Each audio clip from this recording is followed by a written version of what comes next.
Oh, sorry guys, you caught me at a very bad time. I just found out about my sub rogue and we've been... Oh, Ion, why have you done this to me? I've been subscribed to you for 24 years to your game World of Warcraft, and all I wanted was a sub rogue buff, not a nerf. Please revert this, or I might think about playing some more Neopets instead of WoW. I don't even know. Now, of course, on a more serious note, the Subtlety rogue has received a nerf coming into the Mythic week of Battle for Dazaralor. Now, already this spec was performing worse than the other two rogue specs. However, it performed about average amongst all specs and slightly above average when comparing to other melee classes. Now, one thing I will say is that this class does need a slight buff after what just happened. I'd say about 5% should bring it in line and bring it to around middle of the pack, maybe a little bit higher. That way, people can feel pretty good about playing all three rogue specs in certain scenarios, especially if they favor one over another. However, I will still say that I really do like the direction that they've gone with the first dance and what they've done with it this patch. And that is what I am mostly going to be talking about in this rogue guide today. I'm going to be going over the Azerite traits, talents, macros, rotation, and lastly I'm going to fix you up with some tips and tricks if you want to go the AoE route, maybe get into some Mythic Plus dungeons, or if you are looking at fighting a boss such as Opulence. So without further ado, let's put down our pitchforks and let's enjoy the video. Now firstly, we are going to have a look at what the traits look like before the nerf comes in. Now the first thing that I want to say is that the nerf isn't as huge as people are thinking. So right now, we can see that the first stack of first dance is going to be so big for the class, regardless of the eye level of the trait. Now the reason for this is because we are getting so much benefit from the 2 combo points in our rotation. This basically means that every single time we use our Shadow Dance, we are going to be getting another 2 combo points towards our Eviscerate. So our Shadow Dance window looks something like Shadow Dance, Shadow Strike, Eviscerate, or so on and so forth. Now one thing that I want to add as well is this actually increases the damage that we gain from Find Weakness and from Mark for Death. Next up, we're going to have a quick look at inevitability. Now, the main reason why inevitability is good is the same reason as the first dance. We are going to see that Backstab and Shadow Strike deal additional damage, so as this trait goes up in level, we can see that Backstab and Shadow Strike deal extra damage per level of the trait. However, the extended duration of Symbols of Death is going to be a flat 0.5 seconds, depending on if you have a 325 Azerite piece or a 415 Azerite piece. For this reason, it is extremely beneficial to gain 1, and after this it is much of a muchness. You do not have to get much after this level. Next up, we are going to see that Treacherous Covenant is going to be very strong as well. However, this is going to receive a 10% nerf, and it does have the drawback of not working below 50% health.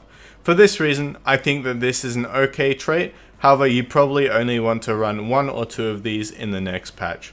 After this, we are going to see that Perforate is decent. This sim is only showing with Alacrity, which is not something that you really want to run.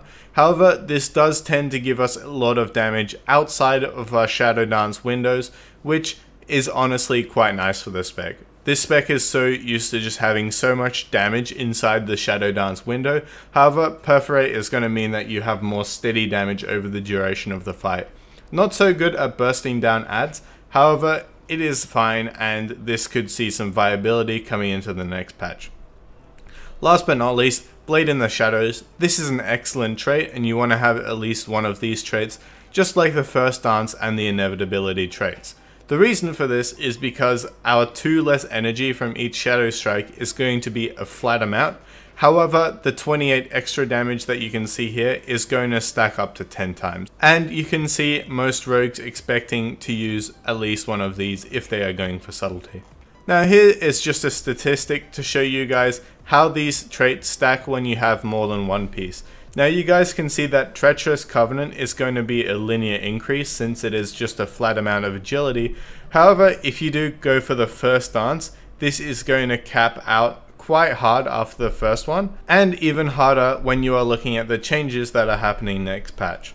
After this, we can see that inevitability is going to be strong for the first point, as is Blade in the Shadows. These things are going to be quite strong for 1 point. However, you do not necessarily want to stack them. This also works the same when it comes to Perforate, and this is why you want to be using one of each of these. So this means when coming into next week, you want to be making sure if you're playing Subtlety that you are running the first dance, Inevitability, Perforate, and Blade in the Shadows, at least one of these traits. After this, you want to look forward to going Treacherous Covenant, or maybe even a Resonance Fury or a Battlefield Focus if you can get those pieces.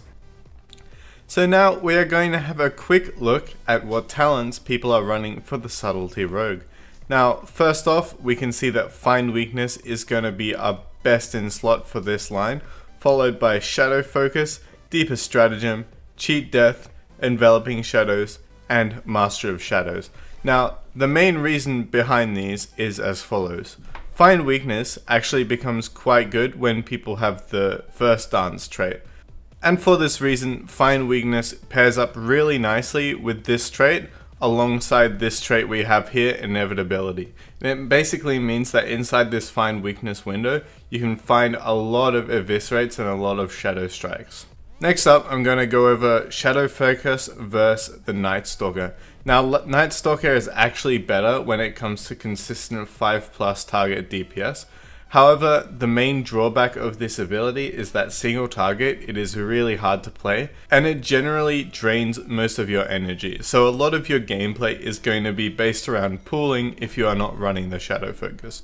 Shadow Focus is a much higher APM gameplay, and it feels a lot more rewarding. However, like I said, it is slightly worse in AoE burst situations. Next up, we have Deeper Stratagem. Now, our sims actually show that Mark for Death is better than Deeper Stratagem. However, if you guys look through all of the logs for Heroic, there is literally one person who only uses Mark for Death, and this is probably to make sure that he can kill the ice blocks in the last phase.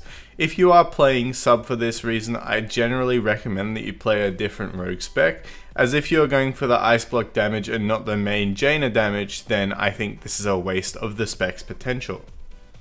After this, Cheat Death is basically baseline if you're doing any high Mythic Plus or Raid content. The other options just don't really cut it at the moment, and especially in the current guild tier, it just is not worth running these at the moment. And in the current tier of raiding, I do not see any situations where you do not run Cheat Death. There are a lot of things which one-shot you despite you playing the mechanic right or not, especially if you think about Jaina, you get ice blocked and a big raid just comes straight through the group. There's literally nothing you can do. After this, Prey on the Weak is going to be our general go-to if we are looking at things for raiding and Mythic Plus. However, there are actually some implications for Night Terrors when it comes to Mythic Plus situations. Both of these really only work if you can stun or slow the targets, so don't worry too much about it. After this, we are going to see that Enveloping Shadows is going to be our best in slot trait for this line. Now the main reason for this is because when we run the first dance, we are getting so much more value out of having this extra uptime out of our Shadow Dance window. Now one thing that I will add is it is probably still worth going Dark Shadow for AoE situations. AoE situations are generally depicted on what you can do with your Dark Shadow and your secret technique, which I will get into in a moment. Now, last but not least, I'm going to go over Master of Shadows. This is going to be our best in slot trait for most situations, especially single target. Now what this does is it gives us a nice flow of energy while we are in our Shadow Dance window. And honestly, no matter how our secret technique or our Shadow Focus sims, the way that we play this spec is we play it around 8 PM. So having Master of Shadows and our Shadow Focus is going to make our spec so much funner to play and so much quicker and so much less downtime. You'll see these people, they'll try to go for these sim builds, they'll try to go for Night Stalker and all this stuff, but it ends up being quite boring even if it has the potential to do extra damage. However, if you are considering mass burst AoE scenarios or you are doing Mythic Plus, I recommend sometimes thinking about taking Secret Technique. So Secret Technique is actually an ability which has been marginalized throughout the whole expansion. However, that was simply because of the way that our Shuriken Storm worked with our Shuriken combo. We can happily use our Secret Technique without wasting these stacks, which would, before this patch, increase the damage of our Eviscerate. Next up, we are going to have a quick look at our trinket list. Now first up, we can see that Kimball's Razor Claw is going to be our best in slot trinket. Now this is because it is basically the fathoms of this tier, and this is going to do some insane damage single target. However, I will not recommend this trinket for AoE situations, as like the fathoms, it only works at a maximum of one target. This means that it does not scale with how many targets you are looking at, and you should probably consider a trinket with more stats. So next up, we are going to see the Dread Gladiator's badge being our next best in slot trinket. However, if you are not a good PvPer, I certainly am not, I would recommend that you guys look at ulterior ways to get some best in slot trinkets. For example, the Invocation of Yulon is going to be a very strong trinket, and it is a little bit better than Kimball's Razor Claw when it comes to AoE situations, mainly for the reason that it deals increased damage when you are striking multiple targets. So if you have a 2-target situation, this trinket is quite optimized. As for Mythic Plus, one trinket that I would recommend is running the Lustrous Golden Plumage.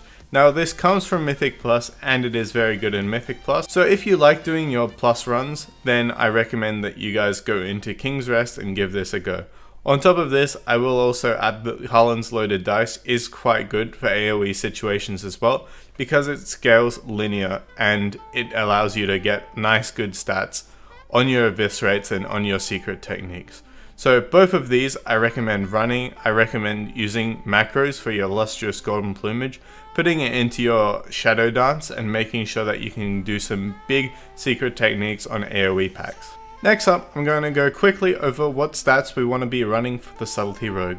Now I will start off by saying that weapon DPS is going to be our best stat, and it is going to be much more significant than our offhand weapon DPS. For this reason, you always want to make sure that you're running your main hand weapon as your highest eye level weapon, and if you have weapons with sockets, make sure that you are putting them in the offhand as a general stat stick.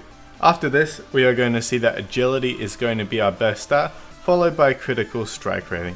Now all of the top rogues for Subtlety are actually stacking critical strike rating, and this is also quite good when it comes to AoE and Mythic Plus scenarios. After this, we are going to go for versatility, which is quite similar to the critical strike chance in waiting. So essentially with our build, we are aiming for these agi, crit and verse stats, and the other stats are rather marginalized. What I will say is that my haste is slightly higher than my mastery, and that is because this build actually has quite a low amount of haste. I will say that when the next patch comes in, my haste will go up slightly, but as I get more haste over the course of the tier, this haste is going to go down to the point of being maybe even less than mastery. Next up, I'm going to quickly go over the opener for the Subtlety Rogue. Now the main purpose of our opener is to get as many shadow strikes into our Shadow Blades window as possible, and then after this we want to be using our backstab in our downtime, especially with perforate, in order to bring the Shadow Blades cooldown back to a minimum.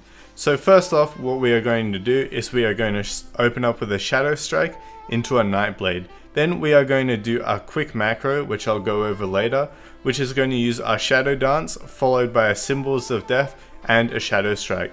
Now both of these you can do on the same GCD, and it leads to maximum damage and the least amount of downtime. So after this, because our Shadow Dance is going to give us a hefty amount of CP, we are going to go into an Eviscerate, into double Shadow Strike, into another Eviscerate. So essentially the way that our Shadow Dance works is we are going to manage to get 3 Shadow Strikes into each one, followed by 2 Eviscerates into each one as well. On top of this, we want to make sure that we are doing this rotation as quickly as possible inside of our Shadow Blades window, and making use of the extra 50% damage that our abilities do.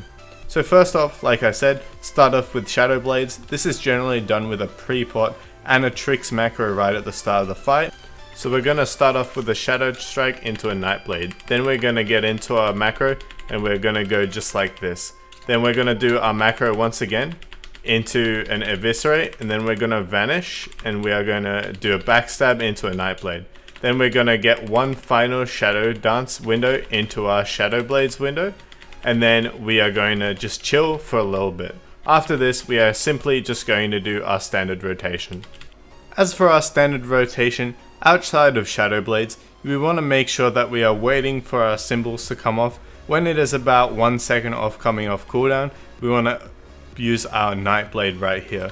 Then we are going to go with our macro again. We are going to use 2 shadow strikes into 1 eviscerate. And then we are going to keep on going with this rotation until we are out of energy and out of stacks. Make sure that you're using as many backstabs and shadow strikes as you can in order to make use of your inevitability trait. So next up, we are going to quickly look at what our AoE looks like. So a lot of the way of doing AoE as a subtlety rogue is getting as much damage into our first secret technique as possible. And on top of this, you want to make sure that you are gaining 1 priority target during the duration, and this target is going to take increased damage from your secret technique, eviscerates, and auto attacks. So if you have a pool where you have 1 big mob and a lot of small mobs, make sure that you hit the big mob and make sure you get all of your damage flowing nice and early.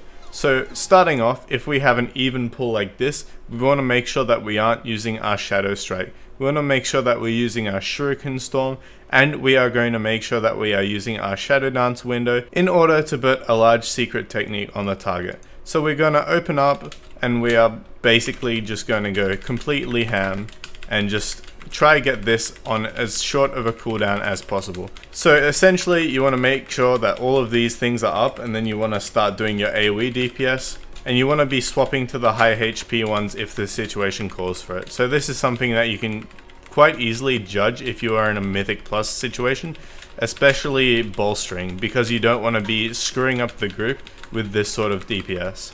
So last but not least, I'm going to go over these macros that you can use in order to make your sub-rogue gameplay a lot easier and a lot better. So first up, this is basically an all-in-one macro, and this is what you want to be using during your opener and when your Shadow Dance and Symbols of Death comes up all the time. Now this is an easy way to make sure that everything lines up quite nicely, and an easy way to make sure that you aren't pressing 3 different buttons and you're just using this button every time. So essentially it uses your trinket, uses your Shadow Dance, Symbols of Death, and then finally a Shadow Strike. After this, we want to make sure that we are also running a single target Vanish Shadow Strike macro, and this is very important, especially if you are trying to refresh your find weakness on a target, or just trying to make sure that you are optimizing your globals with the certain ping that you have. Last but not least, I talk about this quite a bit, but always make sure that you have a Tricks of the Trade macro, especially if you are doing Mythic Plus. Make sure that you are spamming this all the time, and you are yelling at the tank if he is mounted up the whole time you are trying to cast this. Now that just about wraps up my guide for the Subtlety Rogue, our full-on Rogue Brother spec.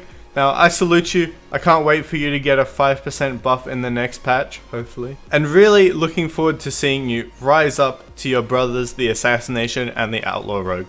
Nonetheless, this actually has a very fun playstyle when it comes to single target. However, I feel like it needs a lot of tweaking, especially since we have got a big nerf in our best in slot trait. As always, if you enjoyed this video, make sure to give it a thumbs up and subscribe down below. If you have any questions about anything World of Warcraft related, or just want to ask me what I had for breakfast, feel free to let me know in the comments below. I enjoy talking to you guys, and I really love a good rogue discussion every once in a while.